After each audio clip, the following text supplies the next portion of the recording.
Con No Apto para Fanáticos queremos generar conversaciones públicas sobre los principales hechos políticos en Medellín, Antioquia y Colombia. Decimos que no es apto para fanáticos porque aquí no cabe el radicalismo, las verdades absolutas y las fake news.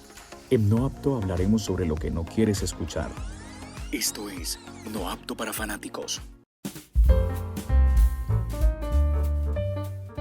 Alejandro Mata ha sido docente universitario, investigador y funcionario público, demandante de las sentencias C-253 de 2019 por la descriminalización del consumo y la C-233 de 2021 por el derecho a la muerte digna. Fue secretario de Juventud en la alcaldía de Daniel Quintero del 2020 al 2021. Hablamos con él sobre la coyuntura política de Medellín, la campaña presidencial y de una eventual candidatura suya a la alcaldía 2023. Esto es No Apto para Fanáticos. Bueno, estamos en la calle nuevamente, aquí en No Apto, un nuevo episodio para conversar, para poner temas complejos de ciudad, para cuidarla, y hay unas cosas muy interesantes que hoy vamos a hablar. Mi nombre es Rafael Mejía. Yo soy Wilmar Martínez y estamos acá en No Apto para Fanáticos con Alejandro Mata. Alejo, ¿cómo vas? Bueno, un saludo para ustedes, para todos, para todas. Muchas gracias por la invitación y a todos los oyentes de No Apto. Muy bien, pues Alejandro, quisiera empezar con una pregunta un poquito de coyuntura. Mientras grabamos este episodio, el alcalde Daniel Quintero ha estado justamente en un proceso de defensa jurídica de la reciente suspensión por parte de la Procuraduría. El día de la suspensión vos saliste en diferentes medios diciendo que al alcalde se le habían violado sus derechos fundamentales. Quisiera que nos ampliaras un poquitico esa visión de por qué consideras que hoy a Daniel Quintero justamente se le violaron esos derechos fundamentales.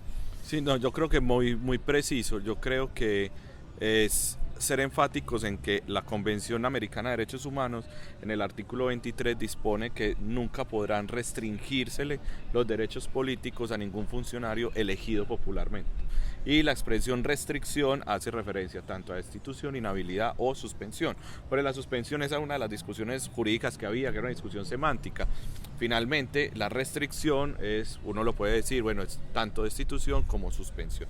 En ese orden de ideas se viola la Convención Americana de Derechos Humanos, se viola el inciso segundo del artículo 93, qué pena que sea ahí como tan abogado, dale. De la Constitución, dispone que es el bloque de constitucionalidad, que dice que todas las interpretaciones de los tratados internacionales las debemos hacer conforme a los órganos del sistema interamericano, en este caso la Comisión y la Corte. ¿Qué han dicho? Tenemos dos casos específicos, el de Leopoldo López en Venezuela y el de Gustavo Petro, que dijeron que las funciones administrativas que tenían en cada país la posibilidad de suspender o destituir a funcionarios electos democráticamente era una violación al sistema interamericano. Esos son los argumentos, básicamente. Hay un poquitico más de ellos, pero esos son los dos fundamentales. En ese sentido, yo creo que la suspensión no pudo realizarse de esa manera. Ahora, también hay otra reflexión que hacer, y es que la orden que nos dio a nosotros la Corte Interamericana fue ajustar el sistema disciplinario para que no sucedieran estas cosas.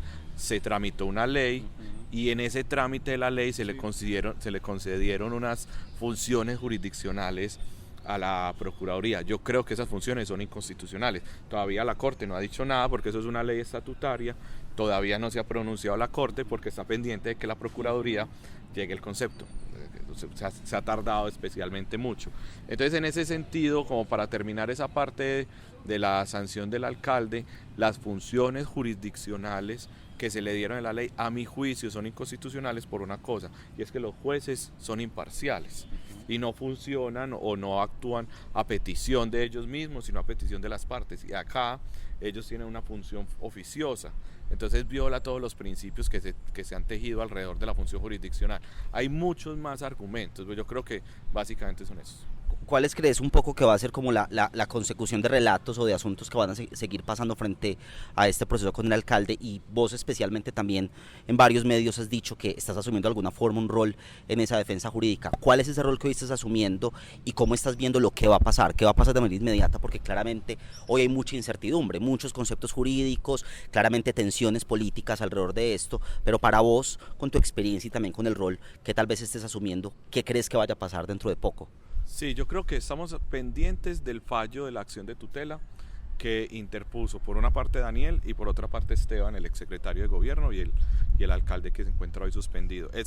Hoy esos dos trámites se acumularon, entonces va a haber una sentencia que va a resolver los dos. Yo creo que eventualmente le van a dar la razón al alcalde, y creo que si no, de todas maneras va a llegar a la corte, porque todas las sentencias de tutela terminan en la Corte Constitucional. Yo creo que vamos a ir en ese camino. Hoy entiendo que el alcalde presentó las medidas cautelares con unos abogados, pues creo que vi algunos nombres, vi a Jorge Rodríguez, Jorge Rojas, perdón, y vi que estaban allá presentando la medida cautelar. Creo que la medida cautelar también la van a conceder. Entonces yo creo que lo que va a suceder es, en cualquier momento el alcalde va a volver, bien sea dentro del sistema jurídico colombiano o dentro del sistema interamericano, porque hay mucha claridad. Ahora, el rol que yo tengo es que yo soy un metido, entonces yo siempre llamo, yo digo, bueno, ¿qué están haciendo? Ojo con ese argumento, pongan ese argumento, se están equivocando. Creo que el rol de haber salido de la alcaldía me da también una tranquilidad que, aunque la tenía también muy adentro cuando estaba de secretario, y es haberse ganado como un espacio de ser el disonante. Ese fue mi papel 25 meses, y ya estando afuera le puedo poner un poquitico más de volumen a la disonancia y también señalar en algunas ocasiones como, hey, yo creo que ese no, por ahí no es el camino. Entonces yo estoy como más poniendo la conversación, que es mi tarea.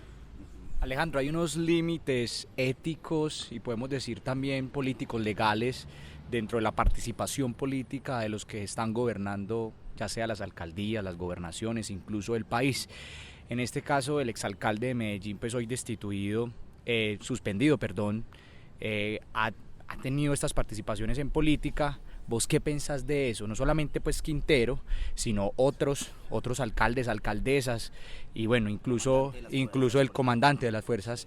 Entonces, ¿vos qué pensás de eso? ¿Qué límite hay entre eso que llamamos lo ético y también lo legal? Yo creo que hay un tema práctico, pues dividiendo como lo práctico, lo jurídico y lo ético. Hay un tema práctico, y es que no tiene sentido la prohibición de participación política de los servidores públicos. Eso puede costar políticamente decirlo, pero hay que decirlo. Hay muchos países, Argentina, Brasil, Chile, que estas restricciones no se dan. ¿La restricción cuál es? Intervenir en política vía presupuesto. Pero la expresión de adhesiones, la expresión de apoyos, la expresión de simpatías sobre candidatos, es que son secretarios de despacho que son políticos, son alcaldes que son políticos. Entonces esas vedas, mire que en Estados Unidos tampoco existe esa restricción. Esas restricciones son, digamos, si lo puedo decir de esa manera, creo que proyectan un montón de deseos que no corresponden con la realidad. Ahora, hay otro tema que tiene que ver con el jurídico, y yo creo que la función disciplinable de la participación en política tenemos un problema muy grave, y es que no hemos expedido la ley estatutaria. Entonces la ley estatutaria, que es la que permite saber, bueno, hasta dónde sí, hasta dónde no, nos ha dejado la mitad del camino. ¿Qué significa eso? Que nos deja una barrera muy borrosa. En el lenguaje uno habla de ambigüedad y vaguedad, sí. Y entonces tenemos una ambigüedad, una vaguedad casi que a veces deliberada, termina sirviendo a aquellos que tienen la función disciplinaria y también a aquellos que son muy arriesgados. Yo creo que tanto Daniel como Claudia se arriesgaron mucho, porque Claudia puso también en diciembre una foto, tenemos centro, tenemos esperanza, tenemos, no me acuerdo bien. Sí, y también ataques al uribismo, por ejemplo, en algunos momentos. Entonces yo creo que los dos, hablando de los dos, porque digamos le tengo respeto y admiración a Claudia en muchas cosas y otras críticas, y lo mismo a Daniel, creo que no sé si es disciplinable la disposición que tienen los dos.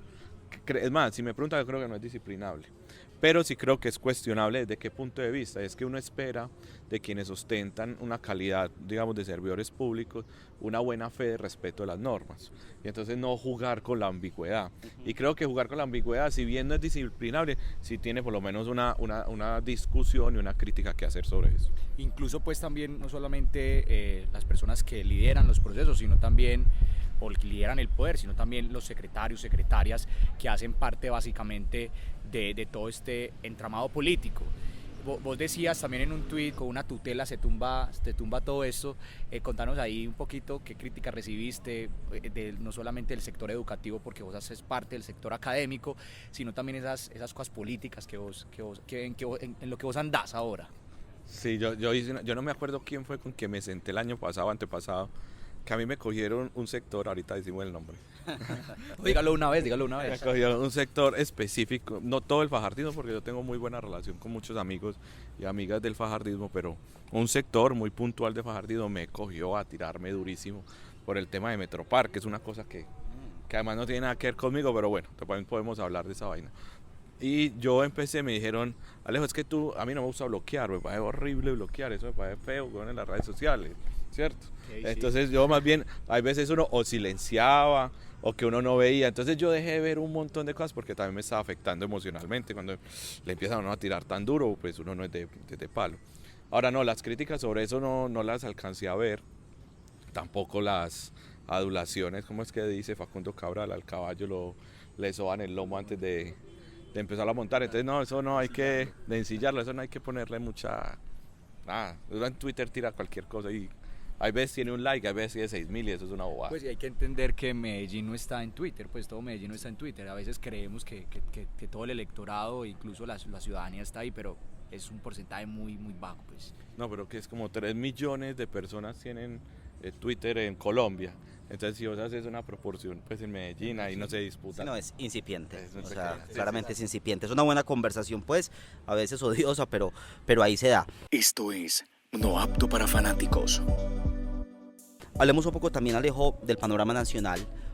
Las últimas estudios que ha hecho, por ejemplo, Tenemos que Hablar Colombia y las recientes encuestas y demás, plantean que la gente está pidiendo un cambio. Esa es una realidad, o sea, una realidad nacional, y es que la gente no quiere más de lo mismo y quiere un cambio. Y ese cambio se representa en muchas formas. En Gustavo Petro, a través del Pacto Histórico, algunos consideran claramente que Sergio Fajardo en el centro también lo representa, otros que Rodolfo Hernández, pues el mismo Fico dice que él también ofrece un cambio, aunque muchos pues dicen que claramente no, pues es el mismo pues, jugador de los mismos de siempre. ¿Cómo plantear un cambio en el país de alguna forma haciendo coaliciones con personajes que muchas veces pueden ser difíciles? Y lo pongo de esta forma: en política hay que negociar, pero muchas veces la pregunta que la gente se hace es ¿cuál es el límite de la negociación? Es decir, a Fajardo se le critica porque tiene a Juan Fernando Cristo entre la coalición Centro Esperanza, que ha tenido claramente prácticas clientelistas en Cúcuta. Fico, ni qué decir, que tiene pues detrás un montón de clanes. En el Pacto Histórico, una de las grandes críticas que se ha hecho, lo hablábamos también con Luz María, por ejemplo, es la llegada de diferentes sectores difíciles que también han tenido prácticas clientelistas. ¿Cómo plantear ese cambio que la gente quiere y al mismo tiempo intentar negociar con esos sectores que a lo mejor para la misma gente no representa ese cambio? Sí, yo creo que la palabra cambio además a veces es deliberadamente confusa.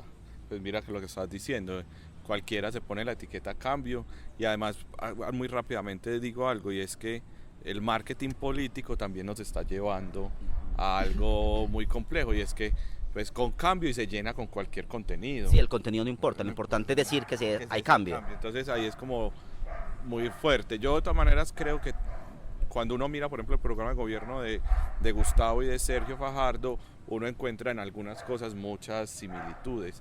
Y yo creo que en los dos hay una propuesta de cambio interesante. Cambio en el sentido sí ontológico de la palabra, es decir, hay un statu quo, un estado de cosas previo que queremos llevarlo para otro lugar. Evidentemente Fico pues no representa un cambio ontológico de lo que viene hacia el pasado, sino que simplemente es una ratificación de lo que viene pasando. Ahora hay otro tema, yo pues pensaría que el cambio tiene que ser, pero lo propongo también como diálogo por esas palabras, no es negocio, no como no negociamos, sino que acordamos. Y cuando acordamos es que nos ponemos las barreras y las fronteras que no vamos a pasar. ¿Y cuáles son para vos, por ejemplo? Yo he escuchado a Gustavo decir algo, es decir, la agenda no se negocia, ¿cierto? Por ejemplo, una situación, yo acepto participar en la alcaldía de Medellín, pero yo el tema de la descriminalización no lo bajo. El tema de la explotación sexual comercial de niños, niñas y adolescentes y la discusión fuerte sobre el trabajo sexual hay que ponerla en la mesa. El tema de salud mental no puede seguir siendo tabú. Entonces, en ese orden de ideas hay temas que no pueden pasarse. Yo creo, para mí personalmente, tanto a nivel local, departamental, el tema nuclear tiene que ser la defensa de la Constitución. Porque la Constitución es un acuerdo que ya hicimos, fue el acuerdo que pactamos para salir de un momento de conflicto y de violencia muy profundo en el país, y yo creo que ese es el lugar. Por eso también miro de manera crítica con quienes proponen reformar la Constitución o para poner una reelección o una asamblea constituyente. Yo entendiendo también pues qué se piensa con eso, pero no, creo que hay que defender la Constitución y ahí hay una barrera infranqueable. Alejo, hablábamos con Luz María en el pasado podcast de lo que se hace y el gran pacto que están haciendo, y justo la pregunta que te hacíamos: ¿vos crees que realmente haya un cambio cuando hay ciertas personas que acompañan, por ejemplo, el pacto? O sea, personas tipo como Óscar Hurtado, el Flaco Mejía, Carlos Mario Montoya, pues Benedetti. O sea, ¿vos crees que ahí hay un cambio real? Bueno, yo no sé Carlos Mario y Óscar, porque además ellos pues estando como secretarios, yo no he hablado con ellos hace mucho rato. No sé si ellos están en el pacto. El Flaco renunció y pues entiendo que ahora está en el pacto. Yo no he hablado tampoco con él. Yo no he hablado realmente con ningún secretario después de que ellos renunciaron. Los he visto pues en los espacios que llegan.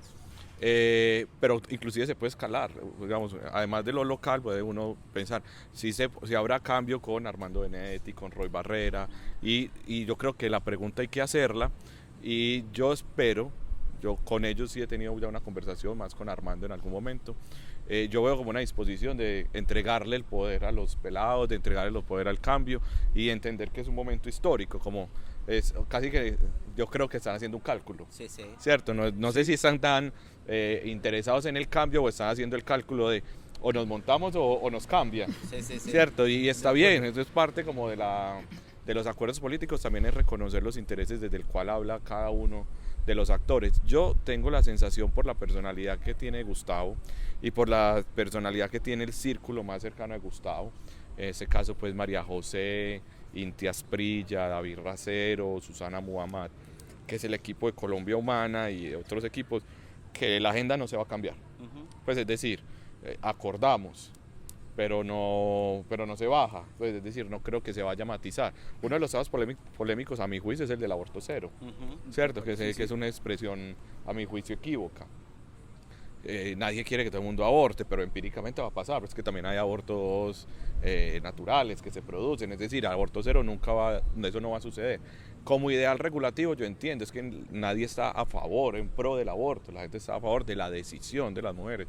Entonces yo creo que ahí hay un juego de lenguaje de él que matiza para dejar acercar a algunos sectores cristianos. Entonces yo creo que son acuerdos que se dan en lo semántico, que se dan en lo político. Yo tengo la sensación de que se va a poder hacer ese acuerdo. Ahora vamos a tener que esperar, porque si llegara a ganar Gustavo o el que llegue a ganar, porque también Sergio representa un cambio, yo creo que es así en muchas cosas, no en todo, y lo mismo pues otros actores que uno podría decir en su momento, que estaba Alejandro Gaviria o que estaba Galán antes de que ganara pues la consulta a Sergio, que uno los ve, yo veo con muy buenos ojos pues esas candidaturas, en principio las veía con cariño. Entonces yo creo que ellos sí representan un cambio, pero hay que esperar si llegara a ganar alguno de ellos, qué va a pasar, porque uno pues anticipar qué van a hacer cuando gobiernen es muy difícil. Ya tenemos experiencias. Total. ¿Vos crees, Alejo, que en el próximo gobierno se aprobará la legalización del cannabis recreativo? Bueno, ya ahí hay varios abanderados, como el senador actualmente Iván Marulanda, pero ¿Vos crees que sí lo van a aprobar en este próximo gobierno? ¿O qué pensás? Vos has trabajado algunas cosas, algunas actividades aquí en Medellín sobre varias cosas, causas. Entonces, danos tu visión acerca de esto. Yo tengo una preocupación, si se las confieso, y es el tema de lograr propiciar un acuerdo inclusive desde el punto de vista de lo que conceptualmente queremos. ¿A qué me refiero con esto? Por ejemplo, en Uruguay hicieron un tránsito a la regularización, no a la legalización. ¿A qué me refiero con esto? No fue el cultivo desaforado de cannabis, ni fue el cultivo o permitir el ingreso o el consumo de manera desaforada, sino con algunas reglas. Yo creo que la legalización, y en esto pues apelo a varias personas, ahí ve la legalización puede ser privatización de la planta. Entonces lo primero es construir un consenso sobre si es legalización o regularización. ¿Y crees que por dónde va el asunto? ¿Por regularización? Yo tengo la mirada de que debe ser regularización con un enfoque de salud pública y derechos humanos. Significa que debe haber consumos recreativos, debe haber consumos experimentales. Si hay consumos críticos, deberíamos tener unos lugares donde la gente pueda acudir directamente a recibir la cocaína, la heroína, acompañados de personal de salud. Yo creo que hacia ese lugar es el que debemos ir. No sé si la liberalización total, yo creo que en eso también tenemos que empezar a discutir. Ahorita hablaba del senador Iván Marulanda, que proponía si no recuerdo mal, era el tema de la cocaína. Ajá. Y me parece que la ruta ahí está interesante porque era una regularización, no era legalización, era también un enfoque de salud pública que me pareció muy interesante. Entonces yo creo que no, a mi juicio, yo no quisiera que la discusión se fuera a la legalización, sino que se quedara en la regularización con un tema de derechos humanos. Bueno, creo que es el lugar como más intermedio, por decirlo. Alejo, ya para ir cerrando con esta última pregunta antes de que vayamos con el juego no apto para jugar, hablemos un poco de 2023 y lo que puede venir. Y lo primero que tengo que decirte es que varias personas nos han mencionado tu nombre como candidato a la alcaldía de Medellín. Entonces lo primero es, ¿te lo estás pensando? ¿Alguien más te lo ha dicho? ¿Qué piensas de eso? Y dos, ¿a quién ves en el partidor? ¿Cómo ves que se van a mover un poco las fuerzas en 2023 en función de la alcaldía? Sí, en esos días estaba recordando a Aurelio Iragorri que le hiciera una entrevista creo que era en W, pero que usted quiere ser presidente, pero todo el mundo quiere ser presidente, todo el mundo quiere ser alcalde. No, a uno siempre tiene esos sueños. A mí siempre me ha gustado el tema del poder político y yo no le rehuyo como a la responsabilidad de decir públicamente que sí me interesa, pero solo en la medida en que se construya un diálogo político muy amplio. ¿Y eso para vos qué es, por ejemplo? No, por ejemplo, hay que hablar hay que volver a retomar unos diálogos comunitarios, creo que en otro espacio lo hablábamos en otro momento, hay que poner los diálogos de los barrios más periféricos y ponerlos a discutir con las discusiones que se dan en el sector empresarial. Pero no puede ser una discusión, digamos, cosmética, sino que tiene que ser una metodología que ponga a hablar. Entonces, desde el punto de vista de los sectores de la sociedad civil, hay que poner unos canales de comunicación que son muy importantes. No puede haber, creo yo que hay que volver a poner esa conversación muy profunda, que no se rompió ahora ni se rompió, es que quizás nunca se ha hecho. Yo pues vengo de un sector que nadie pues no lo tendría por qué ocultar, vengo desde un sector de la izquierda y en la izquierda hemos sido muy críticos de cómo se ha gobernado la ciudad, en el sentido de que se han excluido voces que no han tenido la oportunidad de participar, y no solo en el norte, también en Guayabal. No, también un sector del Poblado, también un sector de Belén. Hay unos sectores profundamente excluidos de la toma de decisiones públicas y yo creo que ese es un inamovible. Si se promueve una candidatura que genere ese diálogo, bien. Hay otro tema, el diálogo con los actores políticos. Con los actores políticos que estén de centro izquierda, y hay unos actores que van desde la UP, van desde Colombia Humana, van desde ciertos personas dentro del Partido Verde, hay unas personas dentro de Independientes, y es en la medida en que eso se surja un diálogo, yo voy adelante. Si no, pues no tengo ningún problema en ponerme a un lado, y si la bandera que se defiende sigue siendo de sostener un cambio y también hacer unas autocríticas, yo me sumo, pero todavía no lo tengo como voy a ser candidato, no.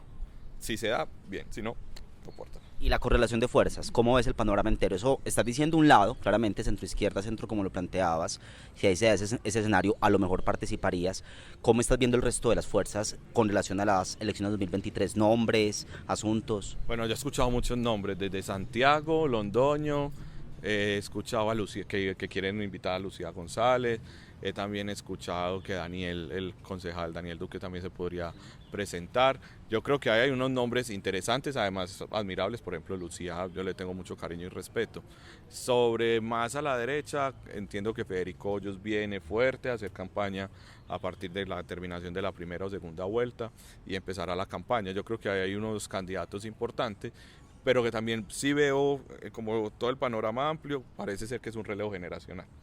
Y creo que, salvo un par de nombres, lo que veo en 2023 es unos candidatos y candidatas con mucho relevo generacional. Yo, pues, de entrada les digo, me encantaría que fuera una mujer. Si dentro del sector de centro izquierda surge una candidata mujer que nos va a mover a todos, yo me bajo y me pongo a un ladito y camino al lado. Pues yo preferiría que fuera una mujer.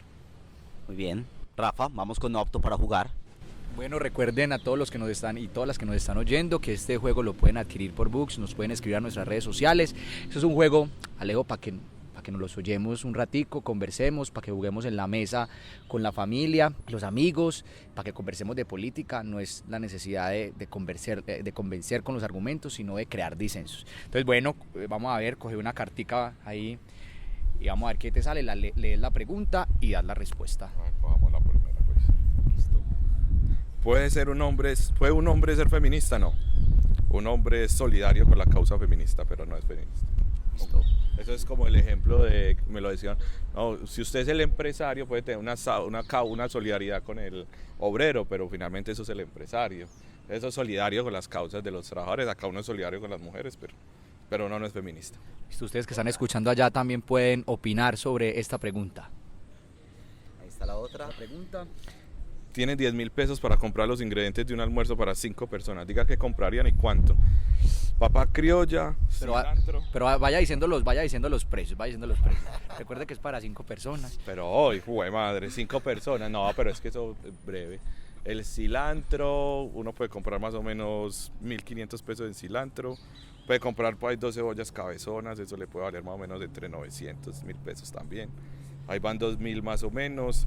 Puedes comprar una libra de papa criolla. Te digo porque si es para 10 personas tiene que alcanzar más o menos 3.500. Para 5 personas. Para 5 personas ya voy en 5.500. Estoy pensando qué más le voy a echar a un caldito de papa criolla con cebolla, cilantro. El tomate está muy caro. Me puedo comprar tomate. Bueno, compro por ahí 4 tomates. Ahí se fueron otros 3.200 pesos más o menos. Ahí ya voy en 8.000. Y la fruta para el jugo. ¿No? ¿Y la proteína dónde quedó? No, si es para 5 personas. No, lo que pasa es que como también estoy tratando de no comer tanta carne. Ya. Pero puede ser huevo, puede ser... Usted es vegetariano. Compramos 1.200 pesos en... De una. Saquemos la última. La última, vamos a sacar la última. Eso más política. Si eres de los que dice que si no gana su candidato se van del país, ¿a dónde te irías y de qué vivirías? No, yo no me iría nunca al país. Pero en caso hipotético. No, si gana Federico me voy para Argentina. Muy bien. Alejo, muchas gracias. Creo que fue una charla muy amena también, justamente para hablar de lo que está pasando en la ciudad y lo que pasa en el país. No, muchas gracias por la invitación y muy chévere. Cuando quieran, siempre dispuesto a seguir la conversa. Listo, nos vemos en un nuevo episodio de No Apto para Fanáticos. Estamos muy agradecidos por su escucha, por sus comentarios y nos vemos pronto. Hasta luego. Síguenos en nuestras redes sociales como No Apto Co.